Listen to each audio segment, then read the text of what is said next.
ताया जी, प्लीज़ मैं आपसे रिक्वेस्ट करता हूँ, आप मेरी बात को कोई और रंग मत दें। मेरा आपसे बदतमीज़ी करने का कोई इरादा नहीं है। आप मुझे मेरे बाबा की जायदाद में से जो हिस्सा मेरा बनता है, वो मुझे दे दें। मैं चुपचाप यहाँ से चला जाऊँगा।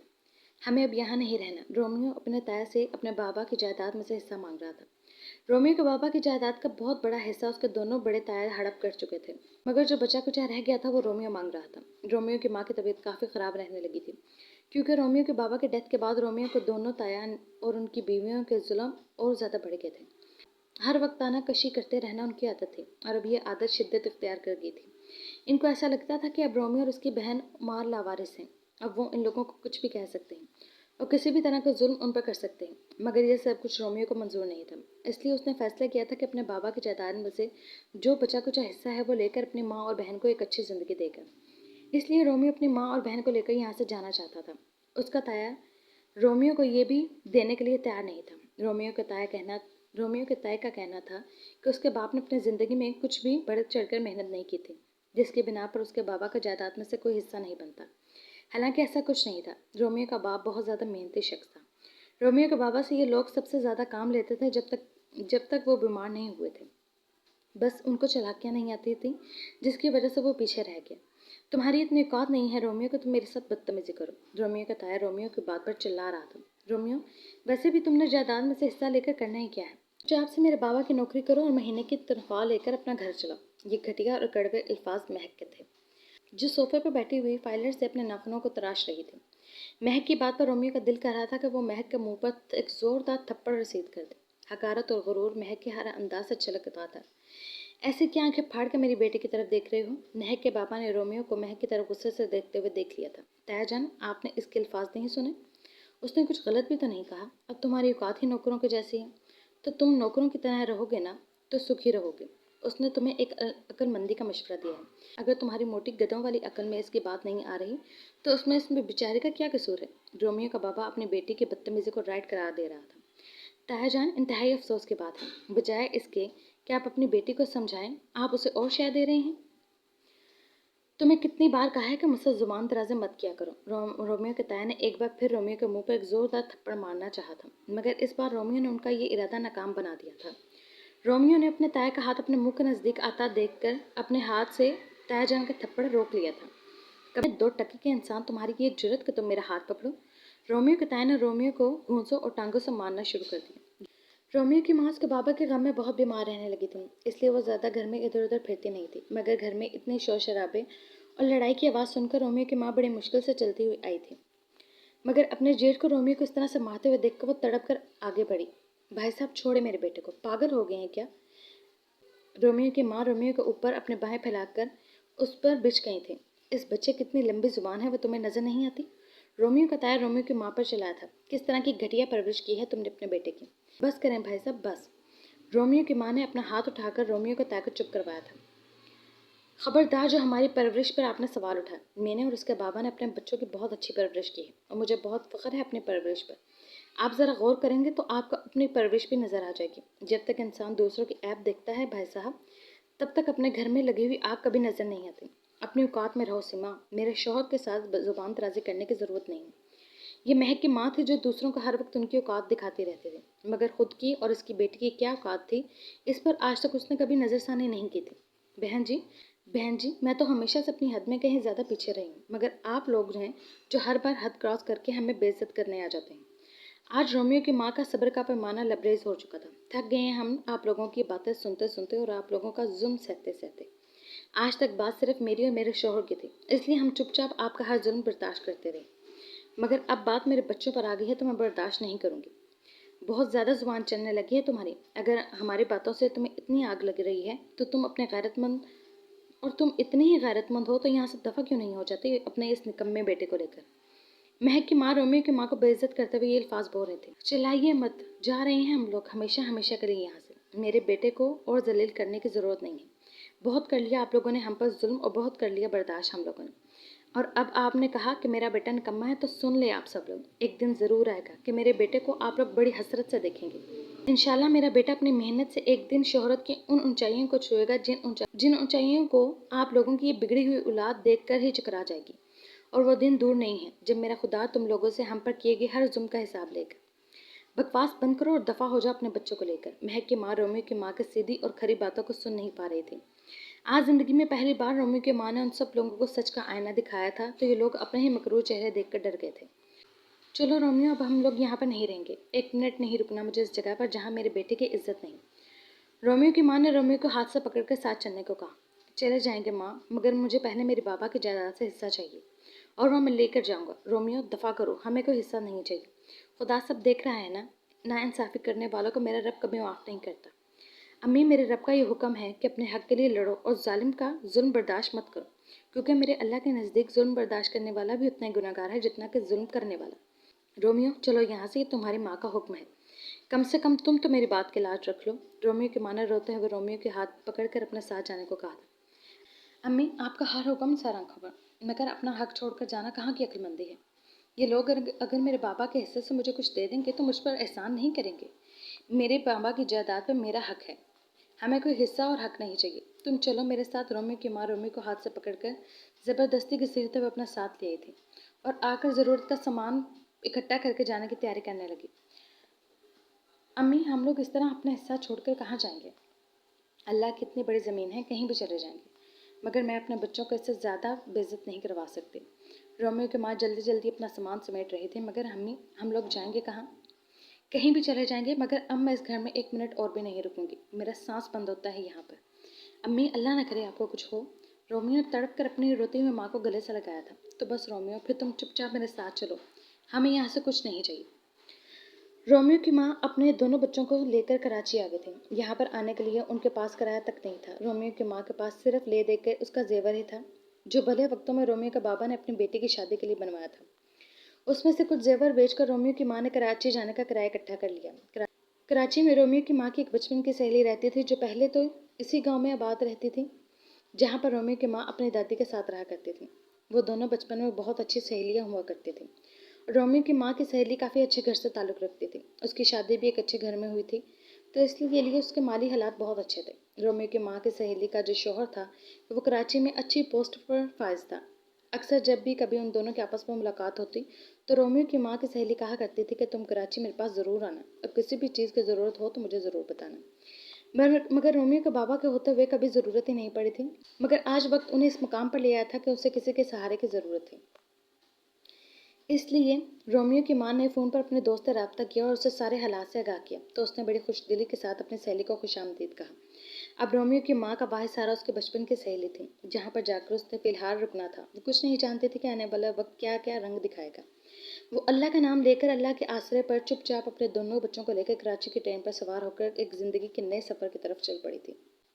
शाह, प्लीज़ मुझे बता दें, मेरे कपड़े किसने बदले। मेरब की सारी ज्वेलरी भी उतार कर साइड टेबल पर रखी हुई थी। मीरब बहुत ही शर्मिंदा से अंदाज से रुमान शाह से सवाल कर रही थी। वो जानना चाहती थी कि आखिर उसके कपड़े चेंज किसने किए, जबकि रुमान शाह बड़े आराम से अपने लैपटॉप पर नजरें जमाए हुए अपने काम में मसरूफ था और ऐसे प्रेजेंट कर रहा था जैसे कि रात को हुए हुए वाक़ये के बारे में उसे कुछ पता ही ना हो। तुम्हें सुबह सुबह और काम नहीं है सिवाय सवाल जवाब करने के। क्या तुम रोज़ इसी तरह उठते ही बकवास करना शुरू कर देती हो, या आज घर चेंज होने की वजह से तुम्हें कोई ख़ास दौरा पड़ गया है। सॉरी शाह, अगर आपको मेरा सवाल करना बुरा लगा तो। मुझे तो तुम सारे की सारी ही बुरी लगती हो। रुमान शाह ने लैपटॉप से कुछ देर के लिए नजरें हटाकर मीरब की जानब देखा था। मीरब से अच्छी तरह से खड़ा भी नहीं हुआ जा रहा था। वो अपने सर को एक हाथ से दबा रही थी। शायद उसके सर में बहुत ज़्यादा दर्द हो रहा था। अब क्या मसला है, क्यों ये नशा करने वालों की तरह हरकतें कर रही हो। शाह, मेरे सर में बहुत दर्द है, मुझे बहुत चक्कर आ रहे हैं। हाँ, तो कमरे में कैट वॉक करने को किसने कहा है। आराम से लेट जाओ। मुझे वॉशरूम में जाना है। तो जाओ। शाह, मुझसे नहीं चला जा रहा, तो लेट कर चली जाओ। रूम का दरवाज़ा इतने में खटकना शुरू हो गया। रुमान बेटा, खैरियत तो है ना। 2 बजने वाले हैं और तुम लोग अपने रूम से बाहर ही नहीं आ रहे। रुमान शाह की माँ रुमान शाह के रूम का दरवाजे पर खड़ी होकर रुमान शाह और मीरब की खैरियत दरियाफ्त कर रही थी। रुमान शाह की माँ को फिक्र होने लगी थी कि रुमान शाह अभी तक अपने रूम से बाहर क्यों नहीं आया, क्योंकि रुमान शाह का ऐसा नेचर नहीं था कि वो 2-2 बजे तक सोता रहे। जी जी अम्मी जान, सब ठीक है, हम लोग थोड़ी देर तक आ रहे हैं। चलो जल्दी जाओ। जल्दी आ जाओ बेटा, तुम लोगों ने तो नाश्ता भी नहीं किया, और ना ही अब तक तुम लोग रूम से बाहर आए हो। अब तो दोपहर हो गई है, इसलिए लंच रेडी है। जल्दी से आ जाओ। मैं और मेरा दोनों तुम्हारा खाने पर इंतज़ार करेंगे। जी अम्मी जान, हम लोग 5 मिनट में आपके पास आ रहे हैं। रुमान शाह अपनी माँ को किसी भी तरह का स्ट्रेस नहीं देना चाहता था, इसलिए मीरब और अपने बीच हुए था उस सारे तमाशे को वो अपनी माँ की नज़रों के सामने नहीं लाना चाहता था। 2 मिनट के अंदर वॉशरूम में जाओ और जल्दी से रेडी होकर खाने की टेबल पर पहुंचो। रुमान शाह ने बहुत सख्त लहजे में मीरब से कहा था। शाह, मेरी तबीयत ठीक नहीं है, मेरे सर में बहुत दर्द है, मुझसे चला नहीं जा रहा, मुझसे खाना नहीं खाया जाएगा, प्लीज़। मैं देखो मीरब बेबी, यहाँ पर तुम्हारे के चौंचले नहीं चलेंगे। यहाँ पर ना तो तुम्हारे माँ बाप बैठे हुए हैं तुम्हारे चौंचले उठाने के लिए, और ना ही वो तुम्हारा कम अकल भाई जिसने तुम्हें अपने सर पर चढ़ा रखा था। इसलिए फजूल के ड्रामे बंद करके 5 मिनट के अंदर तैयार होकर टेबल पर पहुंच जाना, और मुझे 5 मिनट में तुम टेबल पर मिलो। रुमान शाह जो पहले से तैयार होकर बैठा हुआ था, सिर्फ मीरब के होश में आने का इंतजार कर रहा था, अपनी माँ का हुक्म बजा लाते हुए रूम का दरवाज़ा खोलकर जा चुका था। मीरब बेचारे तो वहीं खड़ी होकर रुमान शाह को देखती ही रह गई। वो बड़े आराम से अपना हुक्म सादे करके जा चुका था। शाह, कितने संगदिल हैं आप, मेरी हालत पर भी तरस नहीं आया। 5 मिनट के अंदर मुझे टेबल पर आकर मिलो। वो मुंह में बड़बड़ाते हुए रुमान शाह की नकल उतार रही थी। बेचारी बड़ी मुश्किल से कदम उठाते हुए वॉशरूम में फ्रेश होने आई थी। उसने एक नॉर्मल सा टॉप और जीन्स की पैंट निकाल कर पहनी थी। मीरब के ज़्यादातर कपड़े इसी तरह के थे। उसे तो ये अंदाज़ा नहीं था कि रुमान शाह को इस तरह के कपड़े जहर लगते हैं। इसमें हिम्मत नहीं थी कि वो अच्छी तरह से तैयार हो पाती। सिर्फ बाल ब्रश करके वो रूम से बाहर गई। मीरब से अपने पाँव भी नहीं उठाए जा रहे थे। बड़ी मुश्किल से वो आहिस्ता आहिस्ता चलती हुई किचन एरिया वाली साइड पर आ गई। सामने ये बड़ा और शानदार डाइनिंग टेबल लगा हुआ था, जिस पर तरह तरह के लजीज खाने रखे गए थे। रुमान शाह की माँ ने मीरब और रुमान शाह के लिए स्पेशल लंच तैयार करवाया था। आखिर उनकी बहू का आज पहला दिन था, तो उन्होंने खाने में कोई कसर नहीं छोड़ी थी। अब वो रुमान शाह की मासूम माँ को क्या पता था कि उसके बेटे ने बेचारे को खाने का लायक ही नहीं छोड़ा। रुमान शाह की माँ घर के सरबराह वाली कुर्सी पर बैठी हुई थी, और साथ वाली कुर्सी पर मिरहा बैठी हुई हंस हंस के अपने भाई के साथ गप्पे मार रही थी। मिरहा को अपने भाई से इस तरह हंस हंस कर बातें करते हुए देखकर एकदम से मीरब की आंखों भर आई थी। उसकी आंखों के सामने शामिर की तस्वीर आ गई थी। वो भी तो अपने भाई के साथ इतनी ही बातें करती थी और इतनी ही लाडली थी उसकी भी।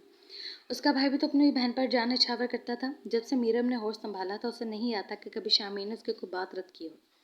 यहाँ तक कि उसकी मोहब्बत को भी ज़बरदस्ती बंदूक की नोक पर उसकी झोली में डाल दिया था। आओ आओ मेरा बेटा, वहाँ पे क्यों खड़ी? मीरब को थोड़ा सा दूर दीवार का आसरा लिए हुए खड़ा देखकर रुमान शाह की माँ ने मीरब को बड़ी मोहब्बत से अपनी तरफ बुलाया। मीरब रुमान शाह के डर से बड़ी मुश्किल से कदम उठाते हुए टेबल तक पहुंची, मगर टेबल के पास आकर वो अपना तवाज़ुन बरकरार नहीं रख सकी और झूलते हुए फर्श पर गिर गई। मीरब, मेरे बेटा क्या हुआ तुम्हें? रुमान शाह की माँ मीरब की आवाज़ देते हुए घबरा कर मीरब की तरफ भागी थी। अब ये कौन सा नया तमाशा करने लगी है? रुमान शाह ने अपने दांत पीसते हुए सोचा था। रुमान, जल्दी आओ, देखो इसको क्या हुआ। रुमान शाह की माँ ने गुस्से से टेबल पर खाना खाते हुए रुमान शाह को देखकर कहा, इसको बीमारी है मामा, दूसरों को सुकून से ना रहने देने की। रुमान, बेटा बुरी बात है, बीवी है तुम्हारी, देखो इसको क्या हुआ। उफ मेरे अल्लाह, इस बच्चे को तो इतना तेज़ बुखार है। बुखार से बच्ची का जिस्म तप रहा है और तुम्हें ये इसके ड्रामे लग रहे हैं।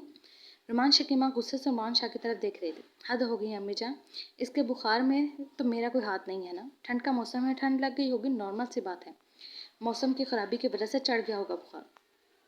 अब इसमें मेरी तरफ इतने गुस्से से दिखने वाली क्या बात है? रुमान शाह अपने अंदर को डर को अपनी माँ से छुपाने के लिए खुद ही सफाइयाँ दिए जा रहा था, और इसकी सफाइयाँ उसके माँ के दिमाग में और भी शक पैदा कर रही थी। रुमान, इसको उठाओ, अपने कमरे में लेके चलो, बाकी की बात मैं तुमसे बाद में करती हूँ। जरा मैं डॉक्टर को फ़ोन करूँ। चलो हम मीरा, भाई की मदद करो, मीरब को उसके रूम में चलकर लेटाओ। मीरा मीरब की हालत देखकर काफ़ी परेशान होकर खड़ी हुई थी। मीरा को कुछ अंदाज़ा नहीं था कि मीरब बेचारे को बुखार मौसम की ख़राबी से नहीं, बल्कि उसके भाई के दिमाग की ख़राबी की वजह से हुआ है। रुमान शाह मीरब को अपनी बाहों में उठाए हुए गहरा आलूद नज़रों से मीरब की जाने देख रहा था। आते ही उस लड़के ने मुझे मेरी माँ की नज़रों में विलन बनाकर रख दिया है। वो मीरब को बिस्तर पर लिटाते हुए गुस्से से बोल रहा था। भाई, आपने मीरब के साथ क्या किया है? क्यों मीरब को इतना बुखार हुआ है? क्यों उसकी तबीयत इतनी बिगड़ गई? रात तो बिल्कुल ठीक थी, कितनी खुश थी ये रात को, और कितने सारे हम दोनों ने आपस में बातें की थी। मुझे तो ज़रा सा भी नहीं लगा कि मीरब की तबीयत ख़राब है, फिर अचानक से इसे क्या हुआ? मीरा बेचारी मीरब की तबीयत को लेकर बहुत परेशान थी, इसलिए अपने भाई के मुंह से उगलवाना चाहती थी कि उसने मीरब को क्या कहा है। मीरा, मेरी प्यारी बहन, जलते पर घी नहीं डालते, इससे आग फैलने का खदशा होता है। रुमान शाह अपने सीने पर हाथ बांध कर खड़ा हुआ मीरा को अपना मुंह बंद रखने को कह रहा था। भाई, मैं तो बस पूछ रही थी मेरा बच्चा, आपको कुछ भी पूछने की ज़रूरत नहीं, आप जाकर अपनी स्टडी करें और आप इन मामलों से दूर रहा करें। शाबाश। रुमान शाह ने मीरा की बात को बीच में काटते हुए बड़े तहम्मुल और मोहब्बत से चुप रहने का स्ट्रिक्ट ऑर्डर दिए थे। जी भाई। मिरहा को अपने भाई के शहद में डबोर कर बोले गए अल्फाजों में लफ्ज़ों की सर्द मोहरी समझ में आ रही थी, इसलिए मिरहा ने वहाँ से खिसकने में ज़रा भी देर नहीं लगाई। वो अम्मी जान के आने से पहले रूम से 9-11 होकर अपने रूम में हिजरत फरमा चुकी थी। रुमान शाह की माँ डॉक्टर को फ़ोन करने के बाद सीधा रुमान शाह के कमरे में आई और आकर मीरब के पास बेड पर बैठ कर मीरब का सर दबाने लगे। रुमान शाह की माँ की परेशानी उस वक्त उसके चेहरे से साफ नजर आ रही थी। अम्मी जान प्लीज़ आप इस तरह परेशान मत हो, आपकी तबीयत खराब हो जाएगी। रुमान शाह अपनी माँ का परेशानी वाला चेहरा देखकर उसको समझाने के लिए उनके पास आकर अपनी माँ के कंधे पर हाथ रख के खड़ा हुआ था। रुमान, तुम्हें सच में मेरी फिक्र है? रुमान शाह की माँ आंखें उठाकर रुमान शाह की तरफ देख रही थी। अम्मी जान किस तरह की बातें कर रही हैं? आप मेरी सारी दुनिया है। रुमान शाह अपनी माँ की बात से बहुत शर्मिंदा हुआ। रुमान, तुमने इस बच्ची का एक रात में क्या हशर कर दिया? अम्मी जान, मैंने इसको कुछ नहीं कहा। रुमान, की मत भूलो कि मैं तुम्हारी माँ हूँ। मैंने तुम्हें पैदा किया है, तुमने मुझे नहीं। मुझे बड़ी अच्छी तरह से पता है कि तुम अपनी ज़िद को तस्कीन देने के लिए किस हद तक जा सकते हो। अम्मी जान, आप मेरे बारे में गलत सोच रही हैं। ये नाजुक मिजाज माँ बाप की बिगड़ी हुई औलाद ज़रा सी ठंड बर्दाश्त नहीं हुई और बीमार पड़ गई। रुमान शाह को बेहोश पड़ी हुई मीरब पर गुस्सा आ रहा था, क्योंकि इसकी वजह से उसकी अपनी माँ का गुस्सा बर्दाश्त करना पड़ रहा था। मुद्दे की बात तो रुमान ये है कि इसे ठंड लगी कैसे? रुमान शाह की माँ एक तजर्बाकार औरत थी, इसलिए उनको ये बात खटक रही थी कि रुमान शाह ने कुछ तो ऐसा किया जिसकी वजह से मीरब की ये हालत हुई है। डॉक्टर आई तो उसने मीरब को चेक करने के बाद यही बताया कि उसको निमोनिया का अटैक हुआ है। अब तो रुमान शाह की माँ को शक यकीन में बदल चुका था और उन्हें कुछ कुछ आइडिया भी हो गया था कि मीरब की तबीयत कैसे ख़राब हुई। लेडी डॉक्टर ने कुछ दवाइयाँ लिखकर दी और मीरा की डाइट और सेहत का ख्याल रखने को कहा था और होश में आने के बाद कल इसे हॉस्पिटल में चेक करवाने के लिए लेकर आने का कहा था। लेडी डॉक्टर के जाने के बाद रुमान शाह की माँ ने रुमान शाह के वो कमरे की बालकनी का दरवाज़ा खोला और बाहर निकलकर उधर उधर झांकने लगी। कुछ ही देर में उनका शक यकीन में बदल गया और वह एक साइड पर पड़े हुए मीरब का लहंगा और कुर्ती को लेकर रूम के अंदर दाखिल हुई। रुमान शाह अब अपनी चोरी पकड़े जाने पर सफाई देने के बाद चुपचाप अपने सीने पे हाथ बांधे एक हाथ अपने चेहरे पर रखे हुए खड़ा था। हाँ बोलो रुमान, अभी तुम्हें अपनी सफाई में कुछ कहना है? रुमान शाह की माँ गीला लहंगा अपने हाथ से उठाए हुए रुमान शाह से सवाल कर रही थी। रुमान शाह चुपचाप नजरें झुकाए हुए दोनों हाथ सीने पर बांधे हुए खड़ा था। रुमान, तुम्हें शर्म आनी चाहिए अपनी बेबी को इस तरह से बारिश में इतने ठंडे मौसम में रूम से बाहर निकालते हुए। जब लड़की का निकाह हो जाता है तो उसका शोहर इसका मुहाफिज होता है। तुम कैसे मुहाफिज हो, कैसे यूं ठंड में बेआसरा कमरे से बाहर निकाल दिया? सॉरी अम्मी जान, मैं आइंदा ऐसा नहीं करूँगा। हार मान, आइंदा ऐसा नहीं होना चाहिए। अगर हुआ तो मैं तुमसे इतनी नाराज़ हो जाऊंगी कि कभी तुमसे बात नहीं करूँगी। जी अम्मी जान, नहीं होगा। चलो अब तुम रहो उसके पास। डॉक्टर का कहना है कि थोड़ी देर तक इसे होश आ जाएगा। जब इसको होश आए तो मुझे खबर भिजवा देना, मैं इसके लिए सूप तैयार करवाती हूँ। अब तुम इसका ख्याल रखोगे, जैसे इसको बीमार किया है वैसे इसको ठीक भी करो। रुमान शाह की माँ धमकी अमेज अंदाज से रुमान शाह को कहते हुए रूम का दरवाज़ा बंद करके चली गई। प्यारी अम्मी जान, ये सब तो मैं इसके साथ ज़रूर करूँगा। ये सब कुछ तो ये अपनी किस्मत में खुद लिखवा कर लाई है, मगर आपसे जो मैंने वादा किया है इसे मैं ज़रूर निभाऊंगा। आज के बाद मैं इसे इतने आज के बाद मैं इतने अच्छे तरीके से आपकी बहू को टॉर्चर करूंगा कि आपको पता भी नहीं चलेगा। रुमान शाह अपने दिल में अहद करता हुआ मीरब को देख रहा था। मीरब को थोड़ी देर में होश आ गया। रुमान शाह की माँ बैठी हुई मीरब के होश में आने का इंतजार कर रही थी। मीरब, मेरा बच्चा, जल्दी से उठो, मैं आपको दवाई देती हूँ, मैं आपके लिए सूप लेकर आई हूँ। मीरब थोड़ा सा उठकर बेड ग्राउंड से टिक लगाकर बैठ गई थी। मीरब की तबीयत अब काफ़ी बोझल बोझल थी। बुखार की वजह से इसका जिस्म काफ़ी दर्द कर रहा था, मगर रुमान शाह की माँ इतनी मोहब्बत से बोल रही थी तो मीरब मना नहीं कर सकी। इधर आओ रुमान, इसके कमर के पीछे तकिया रखो। रुमान शाह जो पहले गुस्से को बड़ी मुश्किल से काबू किए हुआ था, अपने चेहरे पर अपनी माँ की वजह से बनावटी मुस्कुराहट सजाकर सोफे पर टांग रखकर बहुत एटीट्यूड से बैठा हुआ था। तकिया मैं रखूं इसके पीछे? रुमान शाह ने हैरानी से अपनी माँ से पूछा। हाँ जी, तुम्हारे सिवा कमरे में कोई और तुम्हें रुमान नजर आ रहा है? रुमान शाह की माँ ने मीरब को सूप पिलाना था, इसलिए मीरब को सेट करके बिठाना चाह रही थी। मीरब से बुखार की वजह से बैठा तक नहीं जा रहा था। क्यों इसके हाथ टूट गए हैं या मैं इसको नौकर हूँ? रुमान, मैं तुमसे कह रही हूँ कि इसके पीछे तकिया रखो। रुमान शाह की माँ रुमान शाह को आंखें दिखाते हुए बोली। तुम्हें मैंने इतना समझाया, मगर मुझे लगता है तुम्हारे पल्ले मेरी को बात नहीं पड़ी। नहीं, मैं खुद तकिया रख लूंगी, मीरब मुश्किल से बोली। एक तो मीरब की बुखार ने हालत खराब कर रखी थी, ऊपर से रुमान शाह तकिया रखने के लिए इस पर झुका हुआ उसे खा जाने वाली नज़रों से देख रहा था। नहीं मैडम, मैं रख देता हूँ। शाह, मैं खुद रख लूँगी। वो रुमान शाह को आंखों में गुस्सा देखकर डरते डरते बोल रही थी। नहीं, आप खुद से तकिया क्यों अपने पीछे रखेंगे? मैं हूँ ना आपका अदना सा गुलाम, मेरा फ़र्ज़ बनता है मैं आपकी खिदमत करूँ। रुमान शाह मीरब पर अपने तंज के तीर मार रहा था। इसने मीरब के ऊपर से हाथ गुजारते हुए तकिया उठाकर मीरब के पीछे रख दिया, मगर इस वक्त उसको कितना गुस्सा आ रहा था ये तो अगर रुमान शाह की माँ कमरे में मौजूद ना होती फिर रुमान शाह मीरब को बताता। वो तकिया रखकर अपना गुस्सा अपनी माँ पर जाहिर करना नहीं चाहता था, इसलिए फ़ौरन कमरे से बाहर निकल गया। मेरा बेटा, तुम इसके गुस्से से परेशान मत होना। तुम बीवी हो इसकी और पूरा हक है तुम्हारा इस पर। उसका फ़र्ज़ बनता है तुम्हारे दुख और सुख में साथ खड़ा हो तुम्हारे। और मुझे पता है कि मेरी बहू बहुत समझदार है, उस खर दिमाग से बहुत प्यार करती है। रुमान शाह की इस बात पर मीरम ने शर्म से नज़रें झुका ली और उसके लबों पर हल्की सी मुस्कुराहट आई थी। बस बेटा, तुमने हिम्मत नहीं हारनी और ना ही डर कर या हार कर अपने कदम पीछे लेने हैं। मेरा बेटा दिल का बुरा नहीं है, बस ज़िंदगी की तलखियों ने इसे ऐसा बना दिया। मुझे पूरा यकीन है मेरी बहू उसको अपनी मोहब्बत से ज़िंदगी जीना सिखा देगी। मीरब ने रुमान शाह की माँ के बात पर अपना सर हिलाकर उन्हें यकीन दिलाया था। मीरब, तुम मुझे अपनी माँ ही समझना। मैं हमेशा तुम्हें अपनी बेटी की तरह ही ख्याल रखूंगी। तुमने जिस मोहब्बत से रुमान की तरफ कदम बढ़ाया है, उस मोहब्बत को बेटा कभी कम मत होने देना। रुमान शाह की माँ मीरब के हाथ पर अपना हाथ रखे हुए बड़े शफकत से उसको समझा रही थी। मगर आंटी, वो मुझे अपनी ज़िंदगी में आई हुई मुसीबत समझते हैं। उनके दिल में ज़रा सी भी मेरे लिए गुंजाइश नहीं है, तो मैं उनके दिल में अपनी जगह कैसे बनाऊँ? मीरब ने बड़े उदास से लहजे से रुमान शाह की माँ को शिकायत की थी। बेटा, तुम एक औरत हो और औरत अपनी मोहब्बत और लगन से अपने शोहर के दिल में मोहब्बत पैदा कर ली है। एक औरत के लिए कोई मुश्किल काम नहीं। और सबसे पहले तो मुझे आंटी कहना बंद करो। आज के बाद तुम भी मुझे रुमान की तरह अम्मी जान बोला करो। अम्मी बोलोगी तो हम दोनों में माँ बेटी का रिश्ता मजबूती पकड़ेगा और फिर इसी मजबूती से हम एक दिन रुमान के दिल को मोम बनाने में कामयाब हो जाएंगे। रुमान शाह की माँ मीरब के हाथ को अपने साथ लगा हुए अपनायत का एहसास दिला रही थी। जी, आज के बाद मैं आपको अम्मी जान ही कहकर बुलाया करूँगी। मीरब को प्यार मिला तो उसकी आंखें छलक गईं। वो रुमान शाह की माँ के गले में बाहें डाले हुए रोती थी। नहीं बेटा, रोना नहीं है। ये आंसू इंसान को कमज़ोर बना देते हैं और मेरी बेटी कमज़ोर नहीं है। तुम देखना कि वह ज़रूर आएगा कि जब तक तुम्हें देखेगा नहीं उसका दिन नहीं चढ़ेगा। जितनी मोहब्बत तुम उससे करती हो उससे कई गुना मोहब्बत वो तुमसे करेगा। माँ जी, वो मुझसे कभी मोहब्बत नहीं कर सकते, मैं उनको अच्छी नहीं लगती। इसका फैसला तो बेटा तुम वक्त पर छोड़ दो। इंशाल्लाह अगर मैं ज़िंदा रही तो मैं तुम्हें बताऊंगी कि वो तुमसे कितना प्यार करता है। मगर वो रुमान शाह है, इतनी आसानी से अपनी मर्ज़ी के खिलाफ हुई चीज़ों को एक्सेप्ट नहीं करता। इसलिए अब सिर्फ तुम्हें सब्र के साथ उसके साथ रहकर आहिस्ता आहिस्ता उसके दिल पर चढ़े हुए सख्त खोल को कुरेदना है और उसे उतार कर फेंकना है। और जब वो खोल उतर जाएगा तो नीचे से मेरे बेटे का सॉफ्ट दिल निकलेगा और इस दिल में सिर्फ तुम होगी। और फिर तुम बड़ी आसानी से उसके दिल में अपना प्यार भी जगा सकोगी और रुमान शाह के दिल में अपना अक्स भी देख सकोगी। रुमान शाह की माँ की बातों से मीरब को बहुत हौसला और हिम्मत मिली थी। वो रुमान शाह की माँ के सीने से चिपटी हुई बैठी थी। रुमान शाह की माँ उसके बालों में हाथ फेरते हुए उसके बालों को सहला रही थी। मीरब को इस वक्त रुमान शाह की माँ के साथ लगकर सच में वो एहसास मिल रहा था जो अपनी माँ के सीने से लगकर उसे मिलता था।